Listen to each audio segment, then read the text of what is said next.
Hi everyone, welcome to the Queer Careers video podcast, where we put a spotlight on LGBTQIA talent and inspire people to reach their career and development goals. Thank you for watching and listening. I am Marie-Charlotte Coury, Development Chair for the Pride Inclusion Business Group and Employee Resource at Expedia. I am a white woman with green eyes and brown hair. Today I wear a big aviator glasses, a pink sweater, and a black jacket. I am with Daniel Kershaw, Principal Machine Learning Scientist, and we both have a background picturing the word pride in white letters with a rainbow in the two corners. And in the other two corners, we have the Queer Careers logo and a little cozy workstation with some rainbow colored elements. So thank you for being here, Daniel. Go ahead, please, and tell us a little bit more about you. Hi, I'm Daniel Kershaw. As you said, I'm a principal machine learning scientist here at Expedia. I'm based in London and I have blue eyes, ginger hair, and a slight ginger beard, and I'm wearing a white t-shirt and no glasses. I've been with Expedia for about 7 months now, so I would say I'm still quite early on in my journey here at Expedia, but I've been working in machine learning for about 7 years now. That started with me getting a PhD in machine learning and social science from Lancaster University, and before starting my first job at an academic publishing house called Elsevier. The machine learning PhD and the job previously really grounded me in applications of machine learning, fairness and ethics, and its impacts on the world in general. So that my passion in life generally is sort of the intersection of machine learning to how it affects people's day-to-day business. On a side note, I've lived in 3 separate countries. I've lived in Germany, England, and the USA.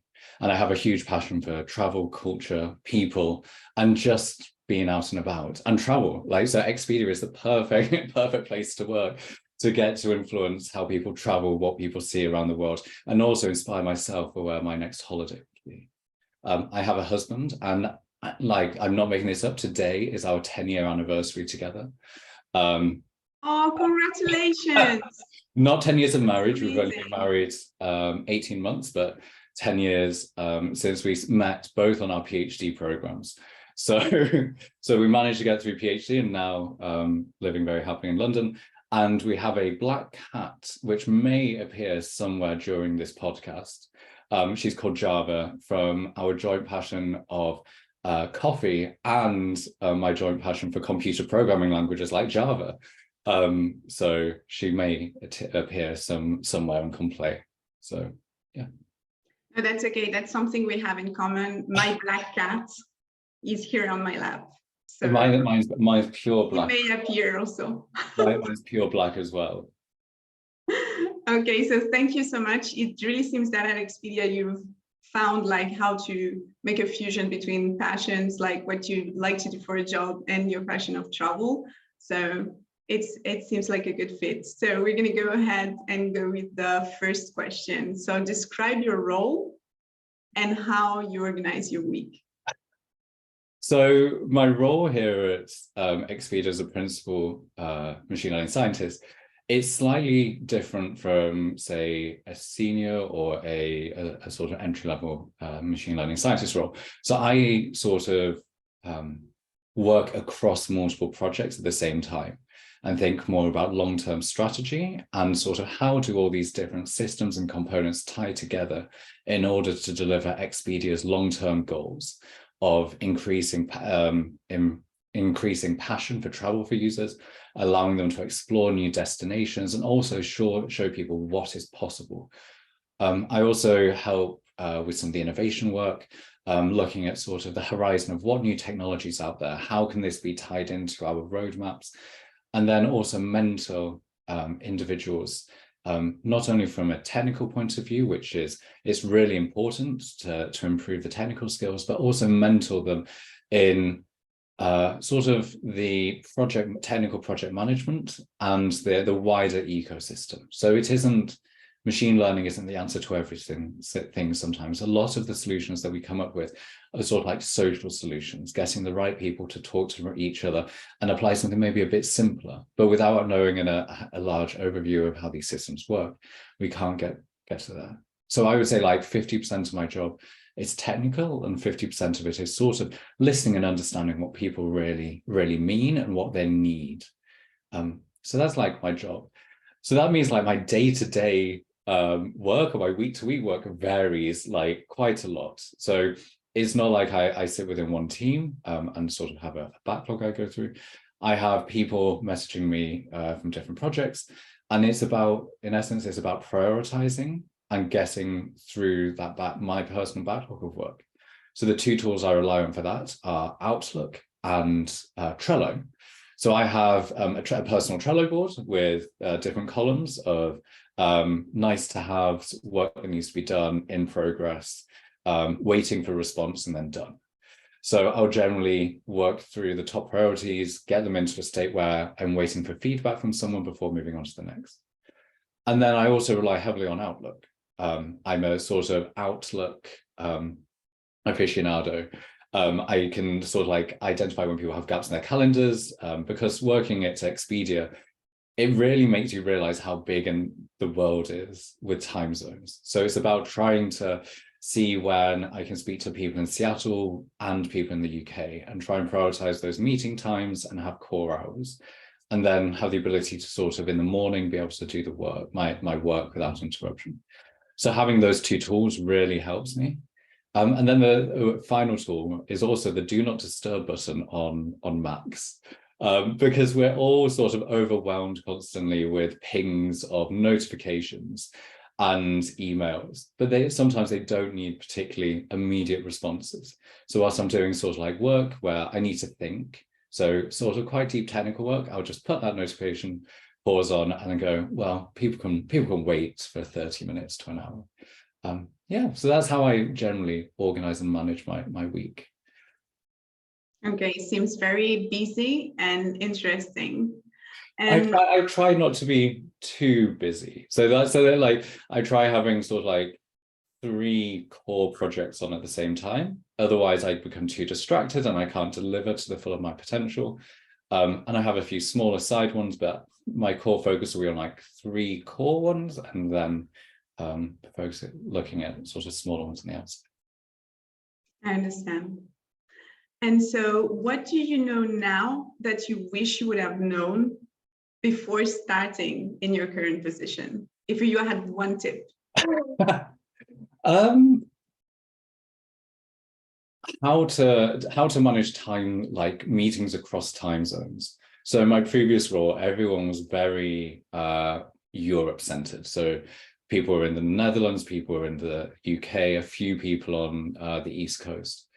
But having this complete range of times from Seattle to like India, like I said, it makes you realize how big the world is. And I think that's a skill which you can't really get unless you're within that scenario where you're having to sort of like consider people's times and then consider how people around the world are flexing their times constantly to try and fix it. So I sort of knew it before getting into this role that the time zones would be all over the place, but it's that skill of being able to manage different people's calendars and make people fit, and then also be able to then realize, well, if I need an answer from them in 2 days, when do they need the information, and preempt that sort of delay that someone has. So I wouldn't say it's something I wish I knew, but it's a skill which I'm learning as I go along here. Now I can relate with you now that I'm in a global project with a global team. Definitely the timelines and the deadlines and everything, you have to schedule everything in advance, definitely. And what helped you get into this particular job, and what do you think makes you successful in it? So into this particular job at Expedia, so I was in my previous role 5 years, and I'd always been in the same sort of position. I progressed, my projects had grown, but it was the people around me who sort of gave me the confidence to be able to apply to a different company. The mentors I had allowed me to really make me question about what I was looking for out of a job, and made me go out onto, say, LinkedIn and find examples of people doing the jobs that I wanted to do in 5, 10, 15 years time, and look at their career tracks. And by doing that and having these sort of mentorships where people, we're not talking about like day-to-day projects, but sort of the aspirations that I had from a technical perspective and a personal perspective, they broke down the sort of, or demystified, saying that moving companies is not a bad thing. Sometimes you get to have learned everything you can in that role, and you need that next challenge. And I think by having those conversations with multiple people at different levels in my previous job, that really sort of made me realize that when I came to hand my notice in, everyone was like really pleased for me, because it was that amazing opportunity to move on to the next role. And without their support and me feeling then safe to do that, I probably wouldn't have applied, because I would have felt very like they were really nice people to me, and I wouldn't want to fail them. But me moving on, I think for them was a success.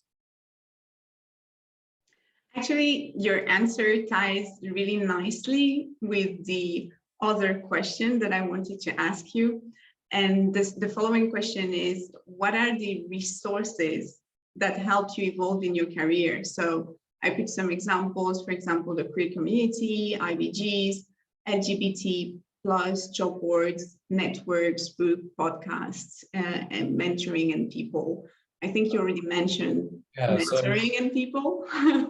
So it's a mixture. So at the beginning of my career, it was very technical. So a lot of it was reading technical books, technical papers, doing more research, and that was very helpful. But then as I moved further along and soft skills and project management skills needed, it was moving past that technicality, the technical literature, into more programming literature, like program management literature and influence and soft skills, and listening to sort of podcasts which were not necessarily machine learning podcasts, but sort of Freakonomics, about how does the world work. Because I think to be successful, you need to go, how can I connect these different bits of information and come up with some sort of salient story? But they're sort of like the books and formal learning.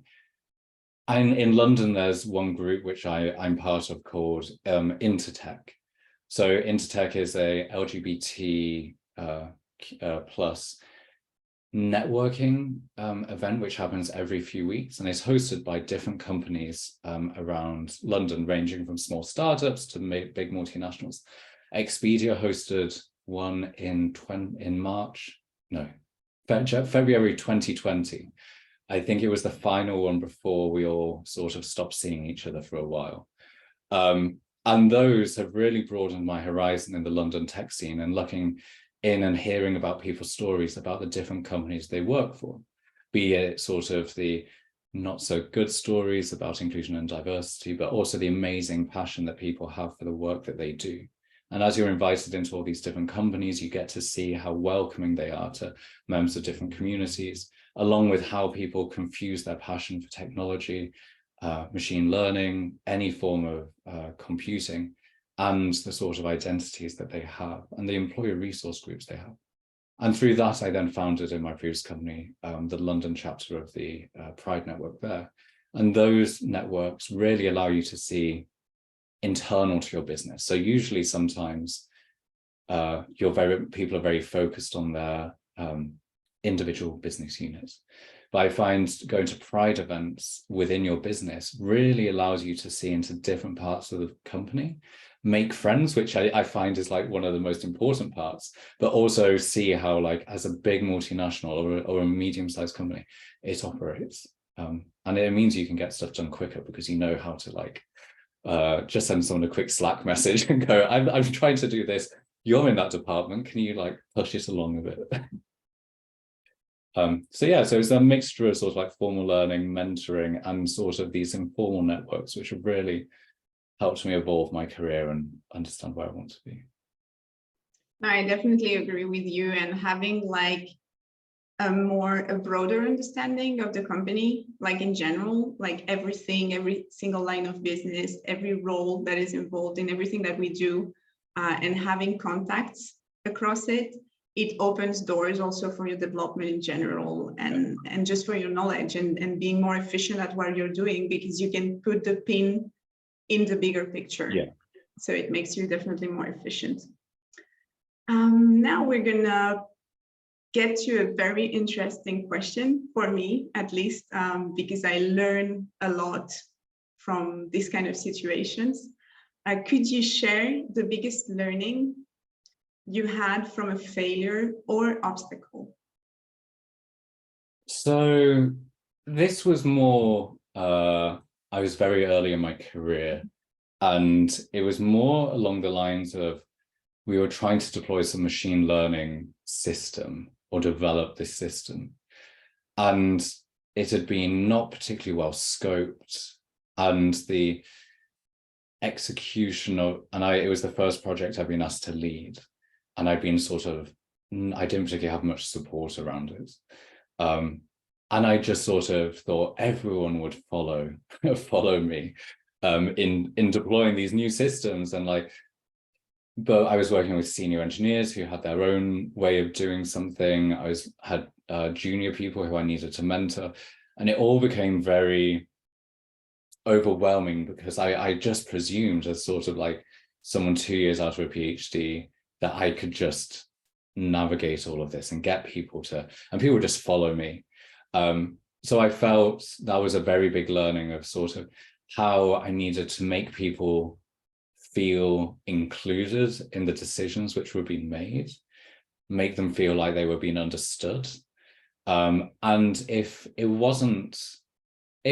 all honesty, sometimes a decision that I was making may not be the correct one, reflect and say that wasn't the best decision. But then if someone was suggesting something which I didn't necessarily agree with, don't just dismiss it. Sort of have a constructive conversation around, why might that not be the right decision? Why are we doing something else? But also, if it's maybe a good idea, or you think it might not be a good idea, but it's not being well formed, allow the person to go. Don't say no, just go. Allow them to go away, research it, and come back with a stronger proposal. And through working with them allows you to, first of all, learn yourself, but also sort of mentor that individual instead of just saying no to them. Now, it seems like a very, very good learning that I think we can all apply when we first lead a project. And I definitely agree with you. Like being inclusive of other people's views and just trying to get the view until the bottom of it, and just allow the people to scratch the surface and ask, for example, the 5 whys or stuff like that. It's really, gets you into their idea, and it encourages also the people to always participate and give their points. So yeah, I think it's a great learning.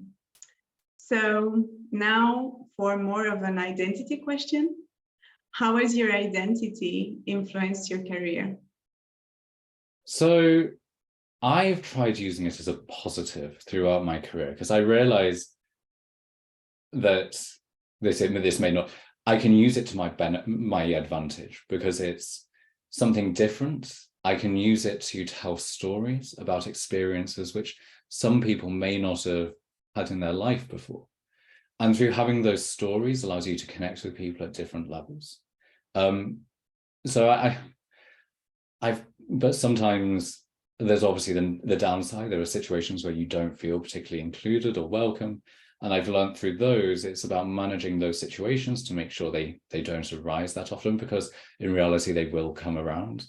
And then also being able to manage the situation. So you just get yourself out of that situation. If it's with people you don't get along with and it's in a work context, you can sort of block them out of your social life. You don't have to go for drinks with them after work, so it's about managing the situations. But in essence, overall, I've tried using it as a really positive and building situation, like attending Pride events or founding the chapter of Pride in my previous company, that really gets you visibility around the company and gets you into those conversations which you may not have had before.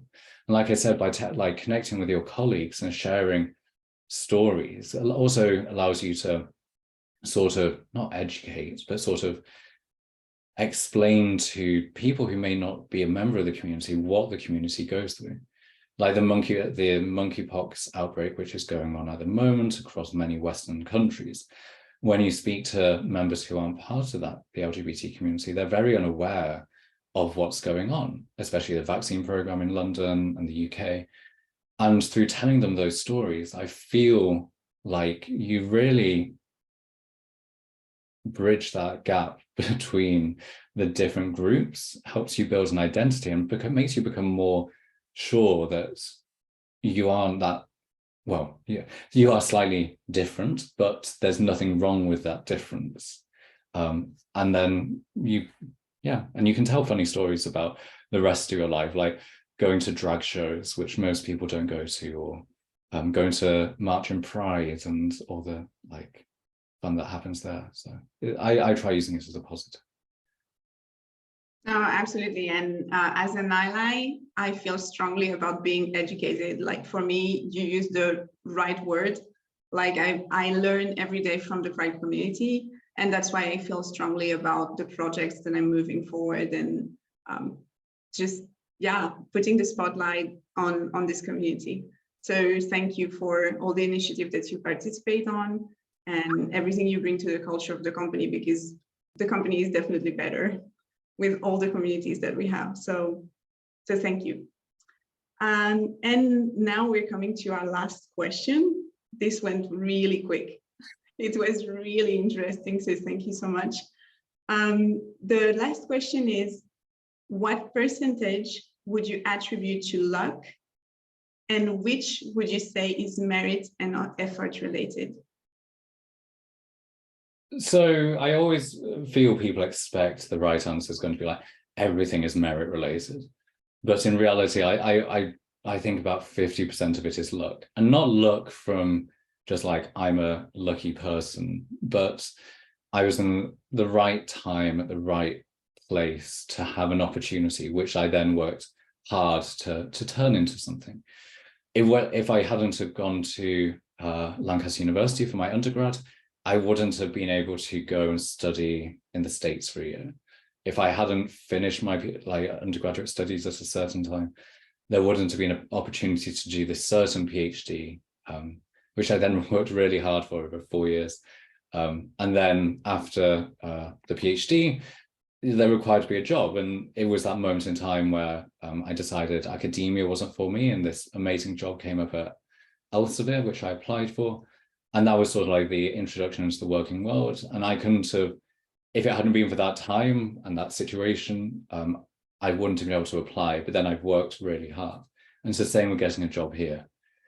So I would say it's not necessarily like there's been a lot of effort, but sometimes it's about the opportunities that come up. Look at them and consider them seriously, because they may not come up again. But then again, if you don't take it, just think there will be another few opportunities coming up later. But you need to consider them quite seriously, because it's hard work to turn something into a success. But if I hadn't applied for this job at Expedia, I wouldn't be here. And when I applied for this job at Expedia, I chose the latest date that I could interview, so I could like cram and like prepare for the interviews, because machine learning interviews are quite intense. Yeah, I can imagine. No, it's really the truth. Like, I think like luck can open the door, but ultimately it's your hard work and dedication that is going to make the difference. Yeah. Like your preparation in your case, and then when you get the job, the fact that you're going to be good at it. It's not, we're not born educated, and we're not born with skills and everything. So we have to learn, and hard work is definitely something that is a part of going great in your career, definitely. So this is the end of this video podcast. Thank you so much again, Daniel, for participating. I learned so much because I don't know much about machine learning. For me, you're working on the magic powering all the initiatives that are making like travel experience great for the travelers at Expedia. So I think it's very important. And from what I heard you describing today, I understand that you're also an amazing people leader and a great program manager. So thank you for the trust and getting involved. Thank you for having me. So thank you everyone for connecting to the video podcast, and get prepared because it's the first of a long series highlighting all the talent that we have in the LGBTQIA community in the Pride IBG here at Expedia. So thank you so much. Take care, Daniel, and have a great party for your 10th year anniversary with your husband. Congrats, and talk to you soon. Thank you. Bye. Bye.